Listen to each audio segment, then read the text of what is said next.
ஆச்சி பாதாம் ட்ரிங்க். ஆச்சி பாதாம் ட்ரிங்க் ஒன்னு வாங்கினா ஒன்னு free. Periyar Maniammai Institute of Science and Technology, Tanjavur. B.Tech Biotechnology with specialization in computer science and biology. Nakkeeran பத்திரிகை தான் முதல்ல வந்து இதை கொண்டு வந்தது. ஒரு பெண் அது பதிவு செய்யப்பட்ட குரல், அண்ணா என்னை விட்டுருங்கன்னா பெல்ட்டால் அடிக்காதீங்கன்னா நானே கழட்டிக்கிறேன். இந்த 3 வார்த்தைகள் இந்த வழக்கில் வந்து எனக்கு ஒரு 67 சாட்சிகள் எனக்கு விசாரித்தாங்க. ஒரு அமைச்சரே, பொள்ளாச்சியை சார்ந்திருக்கிற ஒரு அமைச்சர், அதிமுக அமைச்சரே, அதில் ஒரு பெண்ணுக்கு வயசு 19 கூட்டு வன்புணர்வு மட்டுமல்ல, மீண்டும் அதை சொல்லி பயமுறுத்தி கூட்டு வந்து பண்ணிருக்கிறான். இப்போ நக்கீரன் பத்திரிகைக்கு அப்புறமேல இது வந்து வெளியாயிடுச்சு. உடனே முக்கியமான மின்னணு சாதனங்களுடைய தடயங்களை எல்லாம் வந்து அழிக்க முயற்சி பண்ணிருக்காங்க. அழிக்கப்பட்ட தடய சாட்சிகள், மின்னணு சாட்சிகளை கூட ஃபோரன்சிக் லேபரட்டரிக்கு அனுப்பிச்சு அதை ரிட்ரீவ் பண்ணிருக்காங்க. போறாங்க மேல்முறையீடு போனால் அவங்களுக்கு சாதகமாக அமையுமா? மேல்முறையீட்டு முடிஞ்சு உச்சநீதிமன்றத்துக்கு போகிற போது இந்த ஃபேக்ட்ஸ் பார்க்க மாட்டாங்க.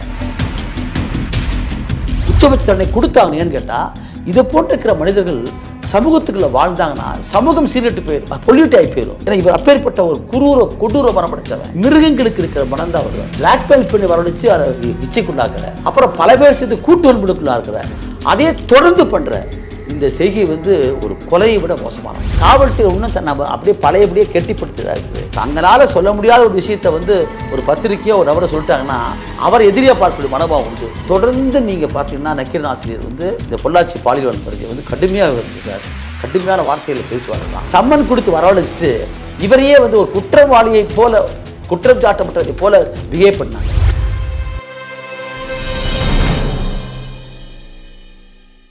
நக்கீரன் நேயர்களுக்கு வணக்கம். பொள்ளாச்சி வழக்கில் இன்று தீர்ப்பு வழங்கப்பட்டிருக்கு. இந்த தீர்ப்பின் விவரம் மற்றும் எந்த அடிப்படையில் தண்டனை கொடுக்கப்பட்டது உள்ளிட்ட பல்வேறு விஷயங்கள் குறித்து நம்மிடம் கருத்துக்களை பகிர்ந்து கொள்ள இணைந்திருக்கிறார் மூத்த வழக்கறிஞர் பாப்பா மோகன் அவர்கள். வணக்கம் சார். வணக்கம்.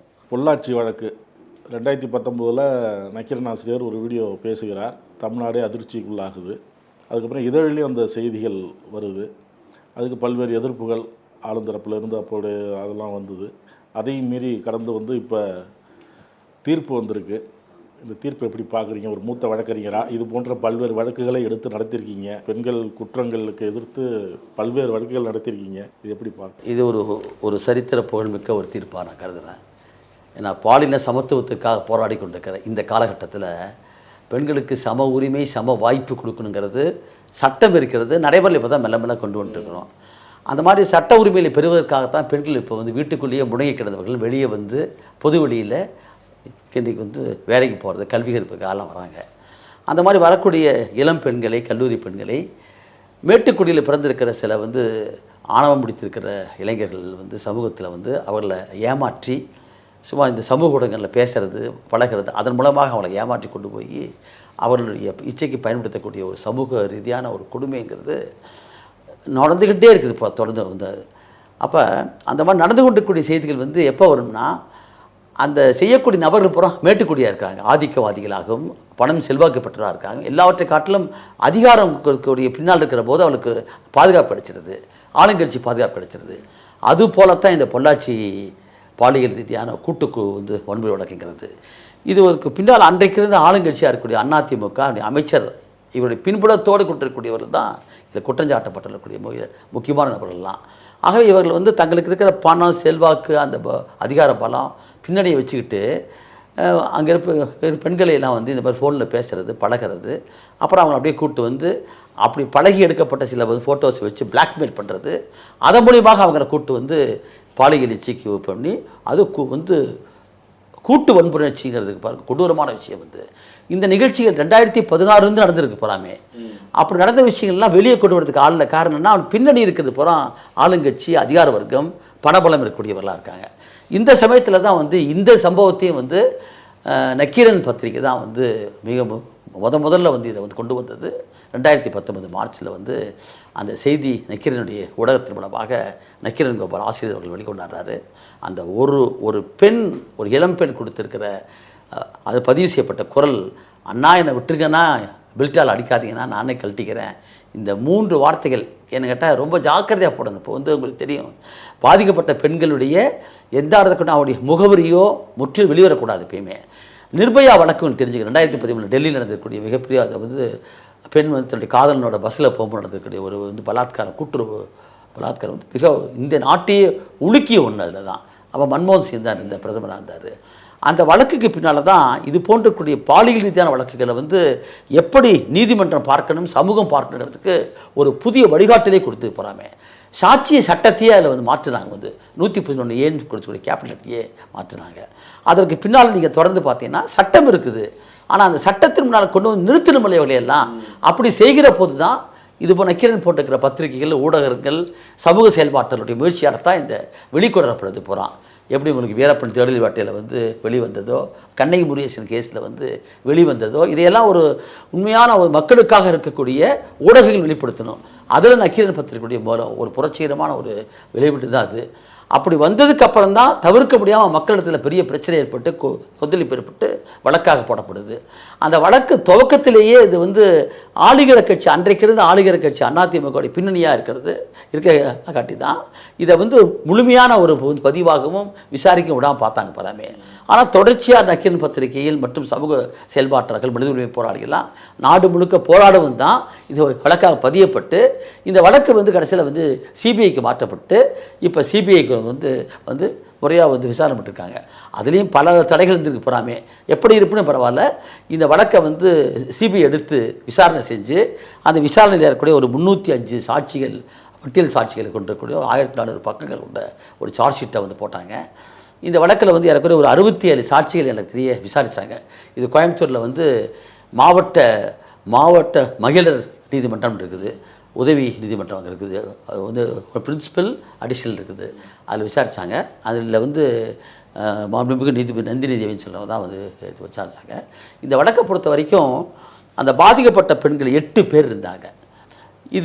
இந்த வழக்கு இவ்வளோ சிறப்பான ஒரு தீர்ப்பாகிறதுக்கு காரணம் என்னென்னா சாட்சிகளுக்குரிய பாதுகாப்பு. நீங்கள் பேசும்போது சொன்னீங்க நீதிமன்றம் வந்து யார் பாதிக்கப்பட்டிருக்காங்களோ அவங்க பேர் வெளியில் வரக்கூடாது. இப்போ இந்த திமுக அரசாங்கம் அதை ரொம்ப ஜாக்கிரதையாக அதை கையாண்டுதான்.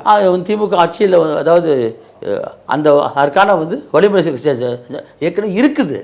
ஏற்கனவே ஜஹீரா ஷேக்னு சொல்லக்கூடிய குஜராத்தில், ஏன்னா இந்த கடந்த அதிமுக ஆட்சியில் இந்த வழக்கு வருது. அப்போ அந்த ஒரு போலீஸ் உயரதிகாரி ஒரு பேரை சொல்லிடுறாரு வெளியில், அதெல்லாம் ஒரு இஷ்யூ ஆச்சு இல்லை? ஆமாம், அந்த நீதிமன்றமே கண்டிச்சுது. அதுமாதிரி அதான் சொல்ல வரேன். அப்போ வந்து அவர் ஒரு இந்த அதிகாரி மட்டுமல்ல, ஒரு அமைச்சரே, பொள்ளாச்சியை சார்ந்திருக்கிற ஒரு அமைச்சர், அதிமுக அமைச்சரே இதுக்கு பின்னணியாக இருந்திருக்காருங்கிறதான் பெரிய குற்றச்சாட்டு போகிறாமே. அது பின்னால் வந்து அவருக்கு இருக்கிற தொடர்புலாம் அவருக்கு சக்தியினால் தடுத்துருக்கலாம்.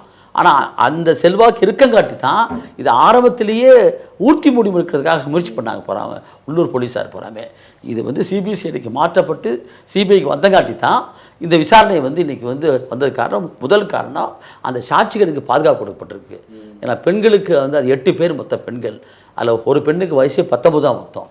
அது என்னென்னா ஒரு கூட்டு வன்புணர்வு மட்டுமல்ல, அதோடு தொடர் வன்முறை, மீண்டும் அதை சொல்லி பயமுறுத்தி கூட்டு வந்து பண்ணிருக்கிறான். இதுதான் மிக முக்கியம். அப்போ இதில் வந்து ஒரு கூட்டு சதியத்து இருக்குது. அப்போ இதை சார்ஜ் ஷீட் போடும்போது அந்த 120 பீல் சொல்லக்கூடிய கிரிமினல் கான்ஸ்பிரசி அதையும் சேர்த்து கொண்டு வந்து பெண்களை மானபங்கப்படுத்துறது, கண்ணியத்துக்கு அடுத்துறதுக்கு இருக்கக்கூடிய 354 பிரிவு, அவர்களை பலாத்காரப்படுத்தி கூட்டிகிட்டு போகிறது 366, 392 அவங்ககிட்டருந்தே சில வகையில் பறிச்சிருக்காங்க. நான் இதில் வந்து உள்ளுக்குள்ளே எனக்கு தெரியும், ஆனால் கூட தீர்ப்பை முழுக்க படித்து தான் சொல்லுவாங்க.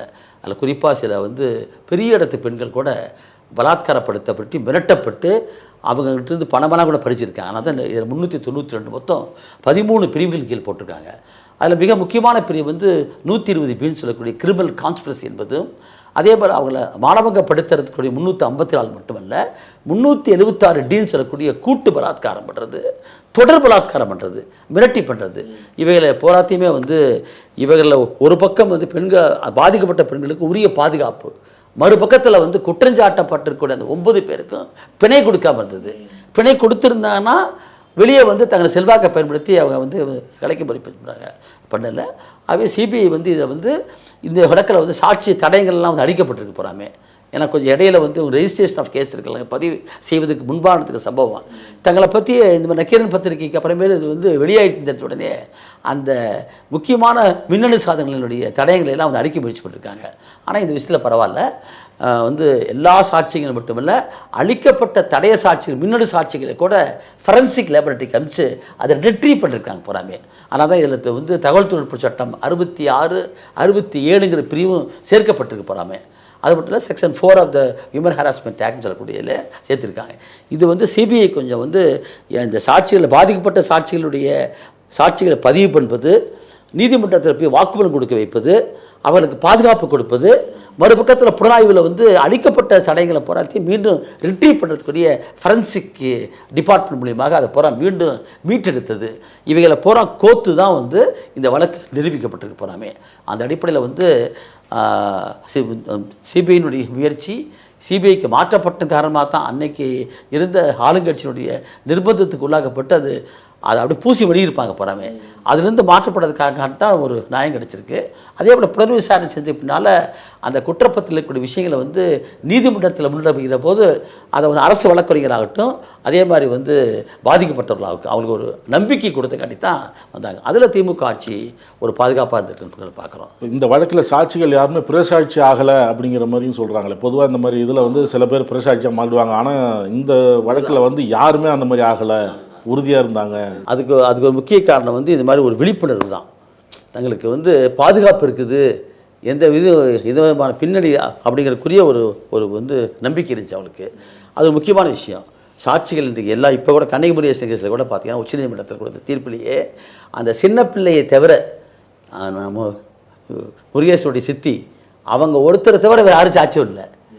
அப்பாவே நேரில் பார்த்த சாட்சியில் பின்னால் தான் தெரிஞ்சுக்கிறார் போகிறாமே. அப்போ அவரை தவிர எல்லா சாட்சியும் பிறந்து போயிட்டாங்க. அப்போ இந்த பிறல் சாட்சியை பற்றியே ஒரு நிறைய பக்கங்கள் தீர்ப்பாக தான் வந்துருக்கு போகிறாமே. இருந்தாலும் கூட அது வந்து ஒரு நெடிய போராட்டத்தினால தான் வெற்றி பெற முடிஞ்சுது. இது அப்படி இல்லை. அவங்களுக்கு கிடைச்சிருக்கிற அந்த அனுபவத்தையெல்லாம் தொகுத்து தான் இன்றைக்கி வந்து இந்த வழக்கை பொறுத்த வரைக்கும், பொள்ளாச்சி பாலியல் கூட்டு வன்முறை வழக்கை பொறுத்த வரைக்கும் நம்ம சிபிஐக்கு மாற்றப்பட்டதும், அந்த வந்து பாதிக்கப்பட்ட பெண்களுக்கு பாதுகாப்பு கொடுத்ததும், அதோட ஒரு நல்ல விஞ்ஞானபூர்வமாக இதில் வந்து இன்றைக்கி வந்து இன்வெஸ்டிகேட் பண்ணது, இந்த மூணுமும் அதை கொண்டு வந்து நீதிமன்றத்தின் முன்னால் முன்னிடப்பட்டதற்கு அரசு வழக்கினுடைய வந்து மிகப்பெரிய படி இருக்குது. அதில் அந்த இவர் மோகன் சுரேஷ் மோகன் சொல்லக்கூடிய நல்ல பணியிருந்தார் அவர். அந்த அடிப்படையில் இதெல்லாம் சேர்ந்துருக்கு காட்டி தான் இந்த வழக்கில் வந்து ஒரு நல்ல தீர்ப்பு. அதுவும் குறிப்பாக வந்து வாழ்நாள் சிறை, இதை கோகுல்தாஸ் கேஸில் தான் நாங்கள் வாங்கினோம். தூக்கு தண்டனை அல்ல முக்கியம், தூக்கு தண்டனை கொடுத்தா அவன் தியாகியாகிடுவாங்க நாளில். ஆனால் வாழ்நாள் சிறை இருக்கானா அவன் இந்த சமூகத்துக்குள்ளார சிறையில் இருந்து கொண்டே எந்த சலுகையும் கொடுக்கப்படாமல் சமூகத்தில் இருக்கிற மாற்றத்தை பார்த்து தான் திருந்தணும். ஆனால் அவனுக்கு வந்து வெளியே வரதுக்கு வாய்ப்பை தரக்கூடாது என்று சொல்லக்கூடிய அந்த கோகுல்ராஜ் தீர்ப்பு வந்து விசாரணை நீதிமன்றத்தினுடைய தீர்ப்பை வந்து நம்முடைய உயர்நீதிமன்றம் உறுதிப்படுத்தியது. இப்போ அதே மாதிரி வந்து எனக்கு தெரிய வந்து ஒரு விசாரணை நீதிமன்றம் சாகிற வரைக்கும் உனக்கு வந்து வாழ்நாள் சிறை கொடுக்கப்பட்டது. இதுலேருந்து ரெண்டாவது தீர்ப்பாக நான் பார்க்குறேன். இப்போ குற்றம் சாட்டப்பட்டவர்கள், தண்டனை பெற்றவர்கள் மேல்முறையீடு போவாங்க அப்படின்லாம் செய்தி வெளியாகுது. அது எப்படி பார்க்குறீங்க? அதாவது அவங்க வயதான பெற்றோர்களை கவனிக்கணும், அதனால் கொஞ்சம் நாங்கள் செஞ்சது தப்பு தான், தண்டனை குறைச்சி கொடுங்க அப்படின்னு இவங்கள ஒப்புக்கொண்டு கேட்குற மாதிரியான தகவல்லாம் வெளியாகுது. அது எப்படி பார்க்குறீங்க? இது போன்ற சம்பவம் மீண்டும் நடக்கக்கூடாது இந்த சமுதாயத்தில்ங்கிறதுக்காக தான் இப்படி ஒரு தீர்ப்பு வழங்கியிருக்கிறாங்க அப்படின்னு சொல்லக்கூடிய நேரத்தில் மேல்முறையீடு போனால் அவங்களுக்கு சாதகமாக அமையுமா? அப்படின்னா அது வந்து என்னென்னா, மேல்முறையீடு என்பது ஒரு சட்டபூர்வமான உரிமை, ஸ்டாச்சுட்டரி அப்பீல்னு சொல்லுவாங்க. ஒரு நீதிமன்றத்தோடு எப்பயுமே வழக்க முடியாது. அதுக்கடுத்து மேல்முறையீடு உச்சநீதிமன்றம் வரைக்கும் வாய்ப்பு இருக்குது போகிறாமே. விசாரணை நீதிமன்றத்திலேயும் உயர்நீதிமன்றத்திலேயும் எப்பயுமே ஃபேக்ட்ஸ் ஆஃப் த கேஸை பேசுவாங்க. அதில் வந்து சாட்சிகள் சொல்லிருக்கிற வாக்குமூலங்கள், அதனுடைய பொறுமைகள் பற்றியெல்லாம் பேசுவாங்க. 2 நீதிமன்றத்தில். 2வது நீதிமன்றம் முடிஞ்சு மேல்முறையீட்டு நீதிமன்றம் முடிஞ்சு உச்சநீதிமன்றத்துக்கு போகிற போது இந்த ஃபேக்ட்ஸ் பார்க்க மாட்டாங்க, அந்த கொஸ்டின் ஆஃப் லா தான் பார்ப்பாங்க. அப்போ வந்து இது வந்து அவனுக்கு கொடுத்துக்கூடிய அடிப்படை உரிமை அது போகிறான். முதல் முறையீடு என்பது அடிப்படை உரிமை, அது யாரும் தடை செய்ய முடியாது, அது உண்டு. ஆனால் நம்ம என்ன சொல்கிறோம்னா, அவன் எப்பயுமே அரசு தரப்பில் வந்து விசாரிக்கிற போது அரசு தரப்பு சாட்சிகளை பூரா விசாரித்து முடிச்சுட்டு அரசு தரப்பு சாட்சிகள் முடிக்கப்பட்டு விட்ட பின்னால் கேள்வி கேட்டுட்டு எதிரிக்கும் வாய்ப்பு கொடுப்பாங்க, குற்றஞ்சாட்டப்பட்டு வாய்ப்பு கொடுப்பாங்க. நீ சாட்சி இருக்குதா அவனுக்கு விசாரிக்கலாம்னு சொல்லிட்டு அப்புறம் செய்வாங்க. தண்டனை கொடுக்குற போது ஒருத்தர் குற்றவாளின்னு போய் தீர்ப்பளித்த பின்னால் இந்த தண்டனை பற்றி கேட்கணும். எப்பயுமே அது சட்டத்தில் இருக்கக்கூடிய ஒரு அடிப்படை உரிமை என்னென்னா, உனக்கு கொடுக்குற தண்டனை பற்றி நீ என்ன சொல்லி கேட்கணும். அப்படி சொல்கிற போது அவன் கொடுக்கக்கூடிய பதிலுக்கு பார்த்தீங்களா, அப்போ எப்பயுமே தங்களுக்கு குறைச்சி தந்தவனுங்கிறதுக்காக அந்த மாதிரி எங்கள் அம்மா இருக்காங்க, இப்போ குழந்தை இருக்காங்க அப்படிலாம் சொல்வது உண்டு. அவள் சொல்லக்கூடிய வாய்ப்பு இருக்குது. சில சமயத்தில் சில சூழல்களை மட்டும் நீதிமன்றம் கண்காணிக்கும், சந்தேகமே கிடையாது. இன்னும் சொல்ல போனால் நீதிமன்றம் பார்த்து நினச்சதுன்னா வந்து இந்த ப்ரொஃபஷனல் அஃபெண்டர்ஸ் ஆக்ட்னு ஒன்று இருக்குது, நன்னடத்தை சட்டம்னு ஒன்று இருக்குது. நீதிமன்றம் ஒருத்தனை மன்னிச்சு கூட விடலாம், தெரிஞ்சுங்க. ஐடி ஆசியமா வெறும் நீதிமன்றத்தில் உட்காந்து ஒரு நாள் மட்டும் தண்டனை அனுப்பிச்சு கூட விடலாம். அது யாருக்கு பொருந்தம்னா அந்த வழக்கின் தன்மையை பொறுத்து இருக்குது. இது அப்படி இல்லை. பாலியல் வன்புணர்வு என்பதை வந்து நான் உங்களுக்கு என்ன சொல்லணும்னா, சுப்ரீம் கோர்ட் பல தீர்ப்பில் கொடுத்துருக்கேன்னா, ஒரு கொலை செய்தால் கூட இறந்து போயிட்டே தெரியா போயிடும். ஆனால் ஒரு பெண் பாலியல் வன்புணர்வுக்கு உள்ளாக்கப்பட்டான்னு சொன்னால் அவள் ஒரு நடைப்பெண்ணன்னு சொல்லுது சுப்ரீம் கோர்ட்டு. எ லிவிங் டெத்னு சொல்லுவாங்க, எ வாக்கிங் லிவிங் டெத்னு சொல்லுவாங்க. நடைப்பெண்ணம் அவங்களாம். ஏன்னு கேட்டால் உடல் என்பது அவங்களுக்கு மட்டுமே உரியது. மேரிட்டல் ரேப்புன்னு சொல்கிறப்ப கணவன் கூட தன் மனைவியை பலாத்காரப்படுத்த முடியாது இன்றைக்கி சட்டத்தில். இட்ஸ் கால்டு மேரிட்டல் ரேப்புன்னு சொல்கிறோம். அதை கூட சட்டமாக்குன்னு சொல்லிட்டு போராடிட்டு இருக்காங்கலாம்.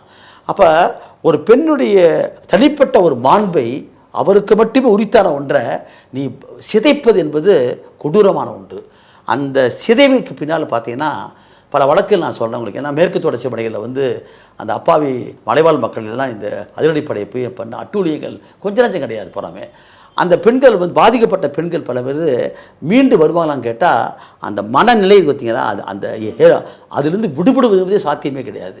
ஒரு பக்கம் அந்த மனநிலை உடைச்சதுக்கு உள்ளாக்கப்பட்டிருப்பான் பெண்கள், மறுபக்கத்தில் பார்த்தீங்கன்னா சொந்த குடும்பமே கணவனே பெற்றோரை கூட அவங்கள வந்து ஒதுக்கி வச்சுருப்பாங்க.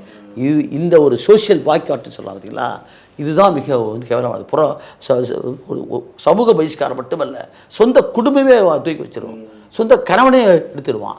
அப்படிப்பட்ட வாழ்நிலைங்கிறது ஒரு நடைப்பெணமாக வாழ்றவங்க. லிவிங் டெத்துங்கிற வார்த்தையை சுப்ரீம் கோர்ட் பயன்படுத்துகிறாங்க. அப்படிப்பட்ட ஒரு குற்றம் தான் இது வந்து கொடிய குற்றம். ஆகவே தான் நிர்பயா வழக்குக்கு பின்னால் வந்து தூக்கு தண்டனை வரைக்கும் கொடுக்கலாம்னு சொல்லிட்டு சட்டத்தை திருத்துறாங்க. நாம் தூக்கு தண்டனை நாம் வந்து ஆதரிக்கிறது இல்லை. ஆனால் ஏன் கொடுக்கணும், இதுக்கெல்லாம் உச்சபட்ச தண்டனை கொடுத்தாங்க. ஏன்னு கேட்டால் இதை போன்று இருக்கிற மனிதர்கள் சமூகத்துக்குள்ளே வாழ்ந்தாங்கன்னா சமூகம் சீரட்டு போயிடும், பொல்யூட் ஆகி போயிடும். எப்படி நம்ம சமூகம் இப்போ சொல்கிறோம் வந்து சுற்றுப்புற சூழல் கெட்டுப்போன்னு சொல்கிறோம்ல, சமூகத்தினுடைய சூழலை கெட்டு போயிடுவெல்லாம் இருந்தானா. ஏன்னா இவர் அப்பேற்பட்ட ஒரு கொடூர மனம் படைத்தவன். மிருகங்களுக்கு இருக்கிற மனம் தான் வருது. ஒரு பெண்ணை வந்து தாயாக பார்க்குறோம், சகோதரியாக பார்க்குறோம், மகளாக பார்க்குறோம், மனைவியாக பார்க்குறோம், மனைவிங்கிற பேர். ஆனால் பார்க்குற பெண்களையெல்லாம் தன் இச்சைக்குள்ளாக்க நினைக்கிறவன் யாராக இருக்க முடியும்? மிருக குணம் பிரச்சனை இருக்க முடியும். மனிதனுக்கு ஒரு குணமே. அதனால தான் அவனை ட்ரீட் பண்ணும்போதே மனுஷனாக ட்ரீட் பண்ண மாட்டாங்க பல பேர். சட்டத்தில் அவனுக்கு எல்லா உரிமையும் கொடுக்கப்பட்டால் கூட நீ வந்து ஒரு பெண்ணை வந்து அவங்க வந்து உன்னை நம்பி உங்கள்கிட்ட பேசினாங்க, வந்தாங்க, உட்காந்துருந்தாங்க, அதை வச்சுட்டு ஒரு படம் எடுத்துக்கிட்டு பிளாக்மெயில் பண்ணுற, பிளாக்மெயில் பண்ணி வரவழைச்சு அதை இச்சைக்குள்ளாக்குற, அப்புறம் பல பேர் சேர்த்து கூட்டு வன்புக்குள்ளாக இருக்கிற, அதே தொடர்ந்து பண்ணுற இந்த செய்கை வந்து ஒரு கொலையை விட மோசமான ஒன்று. ஆகவே தான் இவரெல்லாம் சமூகத்தில் வாழ்வதற்கே லாயக்கப்பட்ட காரணத்தால் தான் ஒன்றா தூக்கு தண்டனை தரணும், அல்லது வாழ்நாள் சிறைகள். என்னென்னா இவங்களுக்கு ரெமிஷன் அல்லது பரோல் லீவெல்லாம் எதுவுமே கிடையாது. இவங்களாம் சிறைக்குள்ளேயே கிடைக்கணுங்கிறது தான் இது. அது சரியான ஒரு தீர்ப்பாக நான் பார்க்குறேன். இந்த மாதிரி ஒரு சமூக பின்னணியோடு பார்க்கணும் அந்த தீர்ப்பை. நக்கீரன் இந்த செய்தி வெளியானதுக்கப்புறம் ஒரு வழக்கு போடப்பட்டது. நக்கீரன் ஆசிரியர் வேண்டுமென்றே அவதூறு பரப்புறாரு, இந்த மாதிரி செய்திகள்லாம் அடிப்படை ஆதாரம் இல்லாமல், அடிப்படை முகாந்திரம் இல்லாமல் இந்த மாதிரியான செய்திகளை பரப்புறாரு அப்படின்னு சொல்லி வழக்கு போட்டாங்க. அதை எப்படி அதுதான் பார்க்கணுன்னா, எப்பயுமே அரசு எந்திரம் இருக்குல்லங்க, அரசு எந்திரம் ஆட்சியாளர்கள் யார் வேணாலும் வந்து போகலாம். இது அரசு எந்திரம் காவல்துறை எல்லாம் இன்றைக்கு ஏற்பட்டிருக்கிற மாற்றத்திற்கேற்ப தன்னை தகமைப்படுத்திக்கணும். அதான் சுப்ரீம் கோர்ட் வந்து பிரகாஷ் சிங் கேஸ்லேயே சொல்லியிருக்காங்க. 1861ஆம் ஆண்டு உருவாக்கப்பட்டிருக்கிற காவல்துறை தான் இன்றைக்கி நீடிச்சிட்டு இருக்குது. இந்த காவல்துறை சுதந்திரம் அடைஞ்ச பிறகு சுதந்திர இந்தியாவில் இது ஒரு சுதந்திர இந்தியா, சமூக அதாவது எல்லாருக்கும் எல்லாமே சொல்லக்கூடிய சமத்துவம், சகோதரத்துவம், ஆண் பெண் பால் இப்படிப்பட்ட சூழலில் காவல்துறை இன்னும் தன்னை அப்படியே பழையபடியே கெட்டிப்படுத்தி தான் இருக்குது. ஆகவே தான் என்ன பண்ணுறாங்கன்னா, தங்களை எதிர்த்து தங்களால் சொல்ல முடியாத ஒரு விஷயத்தை வந்து ஒரு பத்திரிக்கையோ ஒரு நபரை சொல்லிட்டாங்கன்னா அவரை எதிரியாக பார்க்கக்கூடிய மனோபாவம் உண்டு. இந்த இதை தொடர்ந்து நீங்கள் பார்த்தீங்கன்னா நக்கீரன் ஆசிரியர் வந்து அவருடைய ஊடகங்களில் வந்து இந்த பொள்ளாச்சி பாலியல் வன்முறையை வந்து கடுமையாக இருக்கார், கடுமையான வார்த்தைகளில் பேசுவாரெல்லாம். அப்போ அதில் காவல்துறை அதிகாரிகள் சில பேர் இருப்பாங்க, அல்லது வந்து சில வந்து அரசியல்வாதி இருப்பாங்க, அவங்க பாதிக்கப்படுவாங்க. பாதிக்கப்பட்ட என்ன செய்வாங்க, நிச்சயமாக வந்து அந்த இதில் யாரெல்லாம் பாதிப்புக்குள்ளானாங்களோ அவங்களே குறை கூட்டி வச்சு செல்வாக்கை பயன்படுத்தி அவதூறு பரப்புறான்னு சொல்கிறாங்க. அப்படி தான் அவர் மேலே பண்ணுது.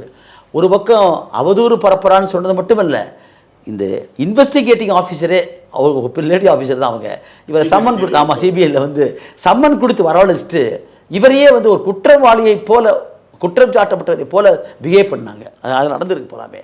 இதெல்லாம் தான் வந்து இன்றைக்கி பார்க்க வேண்டியது. ஏன்னா ஒரு குற்றம்னா எப்பயுமே அஃபென்ஸ் இஸ் எகெயின்ஸ்ட் ஸ்டேட்டுமாங்க.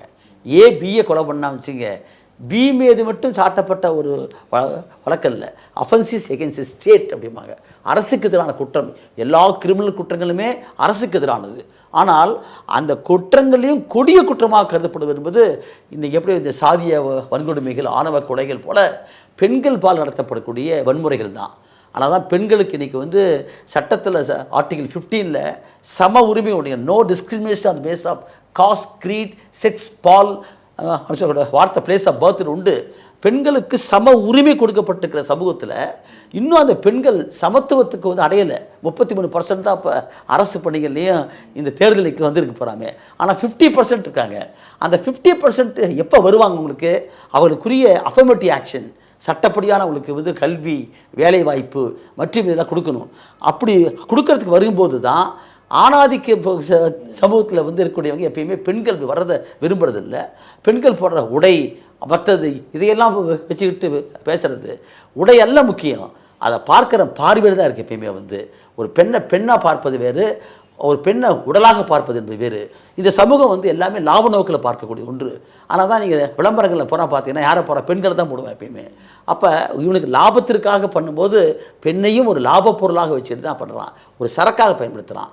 இதுலேருந்து உடைச்சிட்டு வந்து அந்த பெண்களுக்கு இருக்கக்கூடிய பேராற்றலுக்கு பாருங்கள், அதாவது ஸ்ட்ரக்சரல், அதாவது நம்முடைய உடல் ரீதியான ஒரு மாற்றத்தை தவிர அவங்களுக்கு பயாலாஜிக்கல் ஸ்ட்ரக்சர்னு சொல்லுவாங்க, ஆணுக்கும் பெண்ணுக்கும். இதை தவிர எந்த விதத்தில் ஆணும் பெண்ணும் வந்து ஏற்றத்தாழ்வே கிடையாது. இதுதான் வந்து விஞ்ஞானம் ஏற்றுக்கொண்டிருக்கிற விஷயம். சுனிதா வில்லியம்ஸ் வந்து 9 மாதம் அப்படி அங்கே இருந்தார், பெண் தான் அவங்க. இன்றைக்கி வந்து விமானப்படையில் போய் பணியாற்றி இருக்கக்கூடிய நம்முடைய இராணுவத்தில் பார்த்தா பெண்கள் தான். ஸோ அவங்க நிரூபிக்கப்பட்ட விஷயம். ஆனால் அந்த மாதிரி அடையிறதுக்குள்ளார அவங்க படுற பாடு இருப்பாருங்க, அதுதான் இங்கே. அவங்களை கொண்டு வரதே யார்? இப்போ இந்த மாதிரி ஒரு இப்போ விஷயத்தில் உங்களுக்கு தெரிஞ்சிருக்கும், நம்ம வந்து ஐயப்பன் கோயில் வழக்குக்கு போகிறோம் கேரளாவில். ஐயப்பன் கோயிலுக்கு போவது யாராருக்கு வேணும்? அது 5 இந்த மாதிரி வந்து வயது வந்து நிர்ணயிச்சிட்டாங்க போகிறாமே. அது சட்டப்படி தப்புன்னு சொல்லி நம்முடைய கான்ஸ்டியூஷனல் பெஞ்சு சொல்லிச்சு சுப்ரீம் கோர்ட்டில். ஆனால் அந்த பெஞ்சிலேயே உட்காந்துருந்த ஒரு லேடி ஜட்ஜு டிசென்டிங் வாய்ஸ் கொடுத்தாங்க. ஆண்களாக இருக்கக்கூடியவங்க போகிறாமே பெண்களுக்கு உரிமை இருக்குன்னு சொன்னாங்க. ஆனால் ஒரு பெண் நீதிபதி வந்து மாற்றுக்கருத்து கொடுத்தாங்க.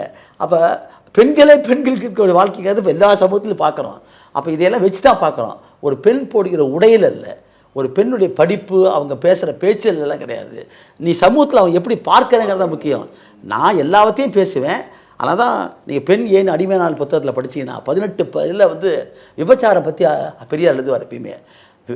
விபச்சாரத்துக்கு பெண்ணை மட்டும் சொல்கிறேன், ஏன் நீ வந்து ஆணுக்கு சொல்ல மாட்டேங்கிற? வந்து கற்பென்பதை ஆணுக்கும் பெண்ணுக்கும் பொதுவில் சொன்னான் பாரதி. 2 பேருக்கும் பொதுவானது அது. ஆனால் நாம் என்ன சமூகத்தில் சொல்கிறோம், அதை பெண்களுக்கான தான் வச்சுருக்கிறோம் போகிறோம். அதுவே ஒரு பெரிய அடிமைத்தனம். அதுலேருந்து விலகி பெண்கள் வருகிற போது இன்றைக்கி இருக்கிற சூழல்களில், இன்றைக்கி இருக்கிற இந்த வியாபார மையத்தில் வர்த்தக நோகத்தோடைய வாழ்க்கை இருக்கிற போது அதை பயன்படுத்திக்கிட்டு இன்றைக்கி இருக்கிற ஊடகங்களை பயன்படுத்திக்கிட்டு தான் இந்த மேட்டுக்குடி பசங்க, இது இருக்கக்கூடிய அந்த பசங்க இருக்க பாருங்க, எல்லாருமே பார்த்தீங்கன்னா வசதியான பசங்க, செல்வாக்கு மிக்க பசங்க. அந்த சபரிநாதன், இந்த சபரிராஜனும் அந்த திருநாவுக்கரசு, அவனுக்கு 5 ஆயுள் தண்டனை கொடுத்துருக்காங்க. சபரிராஜனுக்கு 4 ஆயுள் தண்டனை கொடுத்துருக்காங்க. அதே மாதிரி அந்த மணிவண்ணனுக்கு 5 ஆயுள் தண்டனை கொடுத்துருக்காங்க. இதெல்லாம் 5 கவுண்ட்டு மொத்தம், 5 கவுண்ட்டுன்னு மொத்தம். ஏன்னா பெண்கள் பாதிக்கப்பட்டவங்க அத்தனை பேர் வராங்க, ஒரு பெண் மட்டும் வரல இல்லை. அப்போ இவர்கள்லாம் வந்து சமூகத்தில் வந்து நல்ல மேல்தட்டில் இருக்கக்கூடியவங்க, வசதி வாய்ப்பு நல்லா இருக்கக்கூடியவங்க. இவங்க என்ன வேலை இவங்களுக்கெல்லாம்? இது மாதிரி வந்து சமூக ஊடகங்களில் வந்து போய் இருந்துக்கிட்டு அதில் வந்து பங்கெடுத்துக்கிட்டு அதை பயன்படுத்தி ஃபோன் போட்டு பேசுகிறது, கொஞ்சம் பேசினான்னு வச்சுங்க அதை பயன்படுத்துறது. இப்படிப்பட்ட ஆட்கள் வந்து சமூகத்தில் மிக அதாவது ஒடுக்கப்பட வேண்டியவர்கள். ஆனால் சமூகத்தில் அவங்க இருக்கிற செல்வாக்கின் காரணமாக தப்பிச்சிருக்காங்க. அப்போ இதை வந்து நக்கீரன் பத்திரிக்கை வந்து தொடர்ந்து அம்பலப்படுத்துறது மட்டுமல்ல, அவர்களே இதில் வந்து சிக்குண்டாங்க. அவர்களும் வந்து துன்புறுத்தப்பட்டார்கள் தான். நக்கீரன் பல விசாரணைங்கிற பேரில் கூட்டிகிட்டு போய் வச்சுட்டு அவரை குற்றச்சாட்டு என்னவோ குற்றவாளிகள் போல கேள்வி கேட்டது என்பது மிகப்பெரிய தப்பு தான். நீங்கள் உண்மையை கொண்டு வந்தது அதுதான். எப்படி வீரப்பனுங்கிற ஒரு ஆள் யாருன்னு தெரியாத போது வீரப்பனுடைய படத்தையே போட்டது நக்கீரன் தான். தேவாரம் ஒத்துக்கிட்டார். ஆனால் பின்னால் என்னாச்சு, உங்களுக்கு பல உண்மைகளை கொண்டு வந்து சொன்ன உடனே அதை வச்சு அவர் மேலே கேஸ் போடலையா? அதே போல தான் ஒரு உண்மையை, ஒரு குற்றம் நடந்திருக்கிறங்கிறத வந்து காவல்துறை தான் அம்பலப்படுத்த அவசியம் கிடையாது, யார் வேணாலும் கொண்டு வரலாம். ஊடகத்துக்கு மிகப்பெரிய பொறுப்பு உண்டு, 4வது தூண் அது. ஆகவே தான் வந்து ஒரு நடந்துக்கிற குற்றம், அது சமூக குற்றம். இது ஒரு ஸ்டேட்டு ஒரு குற்றம் என்பது அஃபென்சிவ் எகென்ஸ்ட் ஸ்டேட்டாக இருந்தாலும் கூட பெண்களின் மீதான தாக்குதல் என்பது கொடூரமான குற்றம். ஆகவே அதில் அந்த விஷயத்தில் பார்த்தீங்கன்னா பிரேமானந்தா வழக்கிலிருந்து பல வழக்குகளில் நீ பார்த்தீங்கன்னா அதை அப்புறம் அமலப்படுத்தினாங்க, வாச்சாத்தி வழக்கில் அமலப்படுத்தினாங்க. இதெல்லாம் அது மாதிரி தான் இதை கொண்டு வந்திருக்காங்க. இது வந்து என்னென்னா விஞ்ஞானத்தை பயன்படுத்தினாங்க. இன்றைக்கி இருக்க தொலைநோக்கு ஊடகங்களில் பயன்படுத்துகிறது, செல்ஃபோனு, இந்த ஆண்ட்ராய்டு போக்குவரத்தெல்லாம் பயன்படுத்தி தான் பண்ணிருக்கிறாங்க. ஆனால் தான் இதில் 67 சொல்லக்கூடிய ஐடி ஆக்டை போட்டிருக்காங்க. அதையெல்லாம் இவங்க வந்து அழிச்சிருக்காங்க. முதல்ல தொடர்பு பண்ணி ஃபோட்டோ எடுத்துக்கிறது, அந்த ஃபோட்டோ வச்சு மிரட்டுறது, அந்த பெண்ணோடு கூடிய சில காட்சிகளை பயன்படுத்திக்கிறது, அப்புறம் அது இப்போ என்ன பண்ணுறாங்க, அது ஒன்று வந்து அழிச்சிறது. இதையெல்லாம் இந்த சிபிஐ வந்து விசாரணையில் கொண்டு வந்து அழிக்கப்பட்ட தடைகளை பூரா மீண்டும் ரிட்ரீவ் பண்ணிருக்காங்க, மீட்டெடுத்திருக்காங்க. அதில் ஃபரன்சிக் டிபார்ட்மெண்ட் வந்து நல்லா தெளிவாக வேலை பண்ணிருக்காங்க. இப்போ எல்லாம் குற்றங்கள் எல்லாம் மிக நவீனமாக செயல்படக்கூடிய காலம் அது. அப்போ இந்த மாதிரி காலத்தில் வந்து புலனாய்வு என்பதும் நவீனமாக இருக்கிறதுக்கு ஒரு எடுத்துக்காட்டாக தான் நாம் கோகுல்ராஜ் கேஸ்லாம் நாங்கள் பண்ணோம். அதை குற்றப்பத்திரிகைகளே வரல, ஆனால் இதில் சிபிஐ கொஞ்சம் எடுத்து பண்ணுங்கிறது பாராட்டுக்குரியதான். இப்போ இருக்கிற காலகட்டத்தில் ஆண் பெண் நட்பு, அதுவும் கல்லூரிகளில் படிக்கும் பொழுது, பள்ளிகளில் படிக்கும்போது சர்வசாதாரணம் தான். அந்த நட்பின் அடிப்படையில் தான் இவங்க அழைப்பிக்கிறாங்க அப்படின்ட்டு போகிறாங்க. அங்கே போனதுக்கப்புறம் தான் இப்படி ஒரு அதிர்ச்சி சம்பவம் அவங்க நடக்குது. அதில் ஒருத்தர் 2 பேர் 3 பேர்னு அப்படி வரான். இப்போ இந்த செய்தி, இந்த வழக்கெல்லாம் இப்போ ஊடகத்தில் வந்து வெளியில் வந்துருச்சு. பெண் பிள்ளைகளை பெற்றவர்கள் என்ன நினைப்பாங்க, அவங்க வந்து இயல்பாகவே இருக்கலாம், ஆணோட பழகிறது தப்பு இல்லைன்னு நினச்சிட்டு இருக்கலாம். ஆனால் இப்படி ஒரு கொடூரமான சம்பவம் நடந்ததுக்கப்புறம் அவங்களுக்கும் ஒரு பதவிப்பு இருக்கும்ல. நீங்கள் சொல்ல ஒரு சமூக பார்வை அது வந்து இந்த வழக்கிலிருந்து வந்திருக்க செய்தி என்னென்னா, ஒரு பெண் வந்து ஒரு ஆணோட பழகுவது என்பது சாதாரணமான ஒரு ஆணும் பழகிற நட்பை போலவே ஒரு ஆணும் பெண்ணும் பழகலாம். ஆனால் சமூகத்தில் நமக்கு காலங்காலமாக உருவாக்கப்பட்ட தன்மை என்னென்னா, பெண் என்பவன் என்றைக்குமே ஒடுக்கப்பட்டவளாக தான். அதாவது கல்யாணம் பண்ணுற வரைக்கும் அப்பா அம்மா கீழே இருக்கணும், திருமணத்துக்கு அப்புறம் கணவனும் இருக்கணும், அப்புறம் பசங்க வந்துட்டானா பசங்களுக்கு இப்படி ஒரு பெண்ணடிமைத்தனம் கொண்டிருக்கிற ஒரு நாட்டில் குழந்தையாக பிறந்த உடனே கல்யாணம் பண்ணி வச்சுறது, புருஷன் செத்து போயிட்டால் உடனே தீயில போட்டுறது, அல்லது கணவன் இறந்து போயிட்டால் உடனே வெள்ளச்சோடையை வச்சு கழித்துக்கிறது. இது வந்து சாதிகளை கடந்து உயர் சாதி பெண்ணாக இருந்தாலும் ஒடுக்கப்பட்ட பெண்ணாக இருந்தாலும் இதுதான் நிலைமைக்கு. இதிலிருந்து விடுவிச்சு வரத்துக்குரிய முதல் படி தான் கல்வி. அந்த கல்வியிலிருந்து வருவது, கல்வியை படிப்பின் மூலமாக உலகத்தை பற்றி அறிந்து கொள்வது வந்து அப்படி பெறுகிற வருவது தான். இந்த கல்வியை பெறுவதற்காக பொதுவெளிக்கு வருகிற போது ஒரு ஆணும் பெண்ணும் பார்ப்பதும் பேசுவது என்பது இயற்கையானது. இட்ஸ் எ நேச்சுரல் இன்ஸ்டிங்க்ட் சொல்லுவாங்க, இயற்கையான உணர்வு. அது நட்பாக இருக்கலாம், காலப்போக்கில் காதலாக மாறலாம். ஆனால் அது எங்கே இருக்குன்னா, ஒரு அறிவார்ந்த காதல் என்பது புரிந்து கொள்வது தான் இருக்குது போகிறாமே. இன்றைக்கி இருக்கிற காலகட்டத்தில் வந்து அந்த அறிவார்ந்த காதல் என்பதை உருவாக்கக்கூடிய சூழல் என்பது உடனே வந்துடாது. அது கல்வி இருக்குது, படிப்பு, கல்வினாலும் கல்வி எதை பற்றிய கல்விங்கிறது தான்.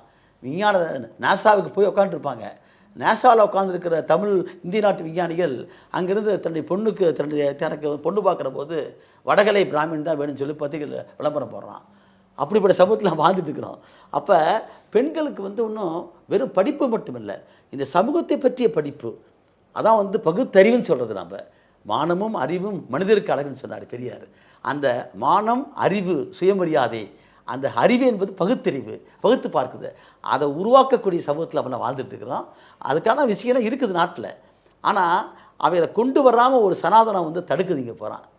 நீ இப்படி தான் இருக்கணும், உனக்கு விதிக்கப்பட்டது அப்படிங்கிற சொல்லக்கூடிய ஒரு சனாதனம் இருக்குது பாருங்கள். காலங்காலம் 2000 வருஷமாக உருவாக்கப்பட்டிருக்கிற அந்த சனாதனம் வந்து அந்த விடுதலை உணர்வை வந்து தடுக்குது.